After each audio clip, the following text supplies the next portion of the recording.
In 1972, a man named Dan Cooper bought a Maytag washing machine. 54 years later, that machine is still running. One motor replacement. That is it. Now compare that to what happens when you walk into a big box store today. You spend $3,000 on a Samsung smart refrigerator with a touchscreen and a glass door. It looks like a spaceship. But statistically, that machine will be dead in under 5 years.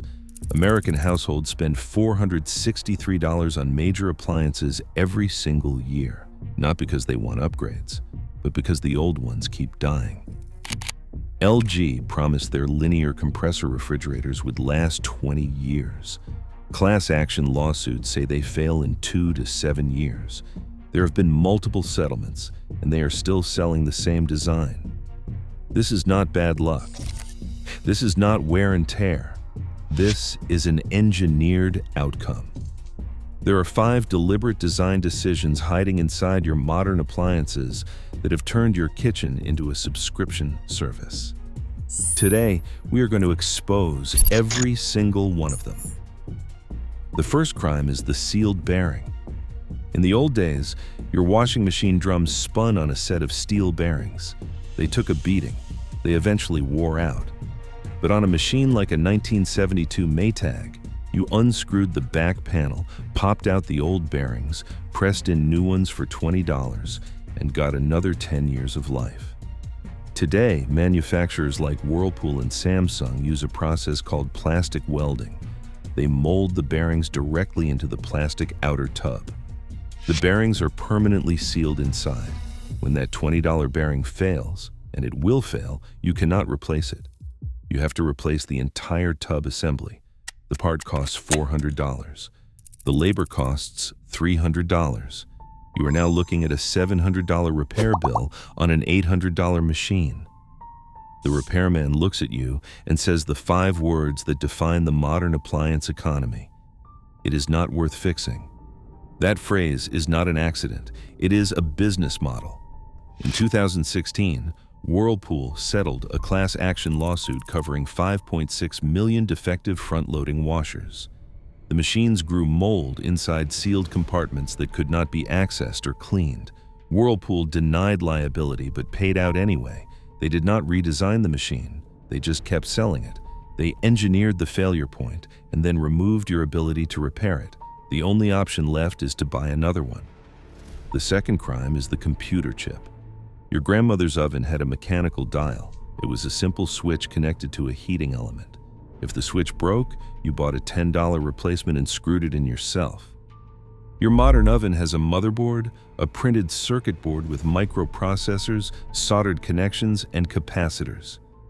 And where do manufacturers put this delicate computer? Right next to the oven vent. They are placing a component that hates heat inside a machine designed to generate heat. The thermal cycling cracks the solder joints over time, but the real killer is a feature they market as a luxury, the self-clean cycle. When you press that button, your oven locks the door and ramps the temperature to 900 degrees Fahrenheit. That extreme heat rises up the back of the unit and cooks the control board alive. Dozens of repair technicians say the same thing. Running the self-clean cycle is the fastest way to kill a modern oven. You are frying the brain of the machine to save yourself 10 minutes of scrubbing. The replacement board costs $400, if they even manufacture it anymore. The same logic has destroyed the modern dishwasher. Energy regulations forced manufacturers to install tiny, weak pumps that sprinkle water instead of blasting it. To compensate, the cycle runs for 3 to 4 hours. They removed the hard food disposer and replaced it with a mesh filter you have to clean by hand. They charged you more money for a machine that takes 4 times as long and makes you do the dirty work yourself. This is not innovation. This is regression sold at a premium. The third crime is the parts desert. Even if you find a technician willing to fix your appliance, there's a good chance the parts do not exist anymore. Manufacturers discontinue replacement components within 3 to 5 years of a model's release. The expected lifespan of that appliance is 10 years or more. The machine is still alive, but the parts are already dead. It gets worse. Modern appliances use proprietary diagnostic software that locks out independent repair shops. The error codes are meaningless without the manufacturer's tools. A study of 21 major appliance brands found that only 3 disclosed how long they would support their software. The maximum commitment was 5 years. You bought a machine you expected to last a decade, but the company that made it planned to abandon it in half that time. Your appliance is not broken. It is orphaned. The fourth crime is the smart appliance trap. Walk into any showroom and you will see refrigerators with Wi-Fi, washing machines with apps, and ovens you can control from your phone. They market these features as the future, but every connected feature is an additional failure point. And the moment the company decides that supporting your appliance is no longer profitable, they can kill it remotely. Every connected feature is also a remote kill switch. In 2022, a company called Insteon shut down without warning. Their cloud servers went dark overnight. Every smart hub they ever sold became a brick. In 2016, Google acquired a smart home company called Revolve, then deliberately disabled every single device 2 years later. Customers who paid $299 for those hubs watched them turn into paperweights. This is not a glitch. This is the subscription extraction model. BMW now charges $15 a month to activate heated seats that are already physically installed in the car. Appliance manufacturers are watching. They do not want to sell you a machine. They want to sell you access to a machine. And the moment you stop paying, or the moment they stop caring, the machine stops working. You do not own the appliance. You lease it at full price. The fifth crime is the regulatory vacuum.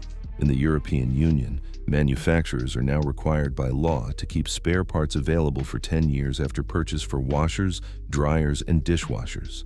France requires every appliance to carry a repairability score from 1 to 10, so consumers know what they are buying before they open their wallets. In the United States, we are just getting started.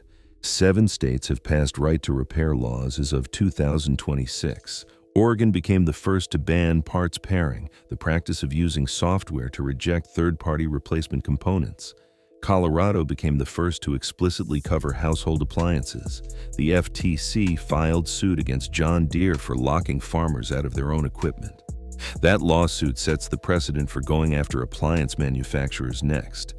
But the industry is fighting every single bill. They do not want you to have the right to fix what you paid for, because every machine you repair is a machine they cannot sell you again. Here is the math they do not want you to see. A family in the 1980s bought a refrigerator, a washer, a dryer, and a dishwasher. They spent roughly $2,400 adjusted for inflation. Those machines lasted 20 years. A family today buys the same 4 appliances for $6,000. They replace each one 2 to 3 times over the same 20 years. Total cost, $12,000 to $18,000. That is 5 to 7 times more money for the exact same function. Keeping food cold, washing clothes, drying them, cleaning dishes, nothing has changed except how often you have to pay for it. Meanwhile, 62 million tons of electronic waste hit landfills every year. 70% of the toxic material in those landfills is dead electronics. Appliances you were forced to throw away because a $20 bearing was welded into a plastic tomb. $91 billion worth of raw materials sit rotting in those landfills. Only 20% gets recovered. The solution is simple. Buy the dumbest appliance on the floor. No touchscreen, no Wi-Fi, no app. The fewer features it has, the fewer things that can break. And if you have a machine from the 1990s that still works, do not replace it. That ugly, loud mechanical relic is built with steel gears and a timer that will outlast anything wrapped in stainless steel and glowing lights on the showroom floor today. Stop buying the marketing. Stop buying the planned failure. Buy the machine they cannot kill. And if they will not let you fix it, fight for the law that says they have to. If you want to know which specific brands have been destroyed by this philosophy and which ones still build machines worth owning, watch this video next.